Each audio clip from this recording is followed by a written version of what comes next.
flew to Singapore to accompany Dad, and ended up getting my own checkups too. As a matter of fact, Mom and I are now Dr. Prem Pillai's new patients as well. To everyone who has sent comforting messages and included Dad in your prayers, a heartfelt thank you.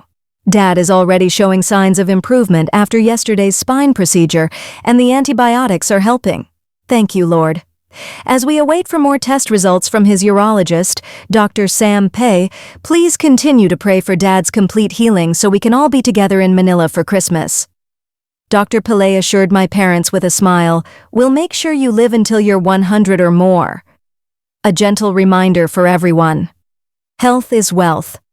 Let's take good care of ourselves, and most importantly, let's spend time with our parents because it's our turn to take care of them. Ito ang captions ng actress na si Rufa Gutierrez nang ibinahagi niya ang ilang larawan. At maikling video kasama ang ama na si Eddie Gutierrez, pati na rin ang ina na si Annabel Rama at kapatid na si Mon Gutierrez sa medical trip nila sa Singapore nitong nakaraan. Matatandaan na nakiusap ang beauty queen actress na si Rufa Gutierrez na isama sa mga panalangin ang kanyang ama na si Eddie Gutierrez na sasailalim sa isang medical spinal procedure sa naturang bansa. At gaya nga ng nasabi ni Rufa, maging siya at ang inang si Annabel Rama ay sinamantala na ring magpa-check up, bagamat makikita si Tita Annabel na naka-wheelchair, ay wala naman dapat ipag-alala dahil ayon mismo kay Rufa ay maayos ang lagay ng kanilang kalusugan.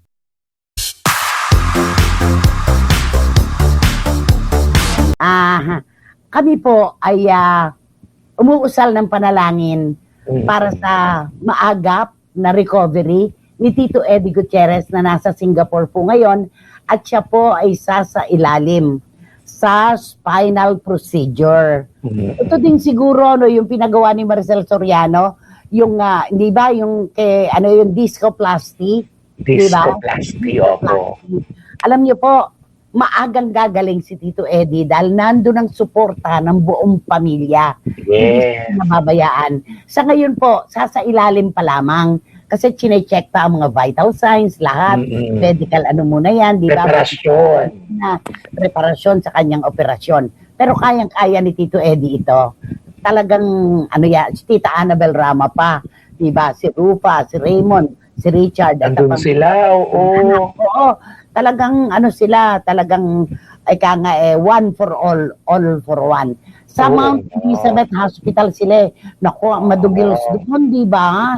Napakadugil. Meron akong kaibigan, best friend ko, ang husband niya doon nagpa-opera sa Mount Elizabeth. Hanggang sa nang siya ay gumaling, naka 18M. Pero ilang buwan nagamutan yon, 18M. Totoo yan. Ito pagkatapos to, pag nairaos to na Tito Ed, naku, magiging kaginhawaan niya talaga. Oo, mahirap yung may dinaramdam. Siyempre, may edad na rin si Tito Eddie. Gusto niya maging maayos yung kanyang pakiramdam, di ba?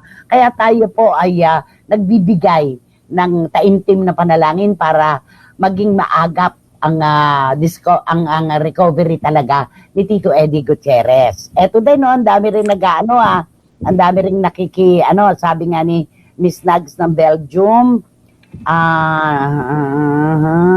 sabi niya, health is wealth. Sa edad po niya na 83, ang anumang operasyon ay nangangailangan ng masusing pag-aalaga at mahabang recovery. Ipinapakita nito na kahit sino po ay hindi immune sa mga hamon ng kalusugan. Kaya lahat ay dapat pahalagahan ang ating kalusugan, lalo na ang mga nakatatanda. Get well soon po, Tito Eddie, sabi niya. Tama, ayan. At si Wating-Wating din naman, ganun din ang kanyang panalangin, di ba? Talagang rin niya, ang sabi nga niya.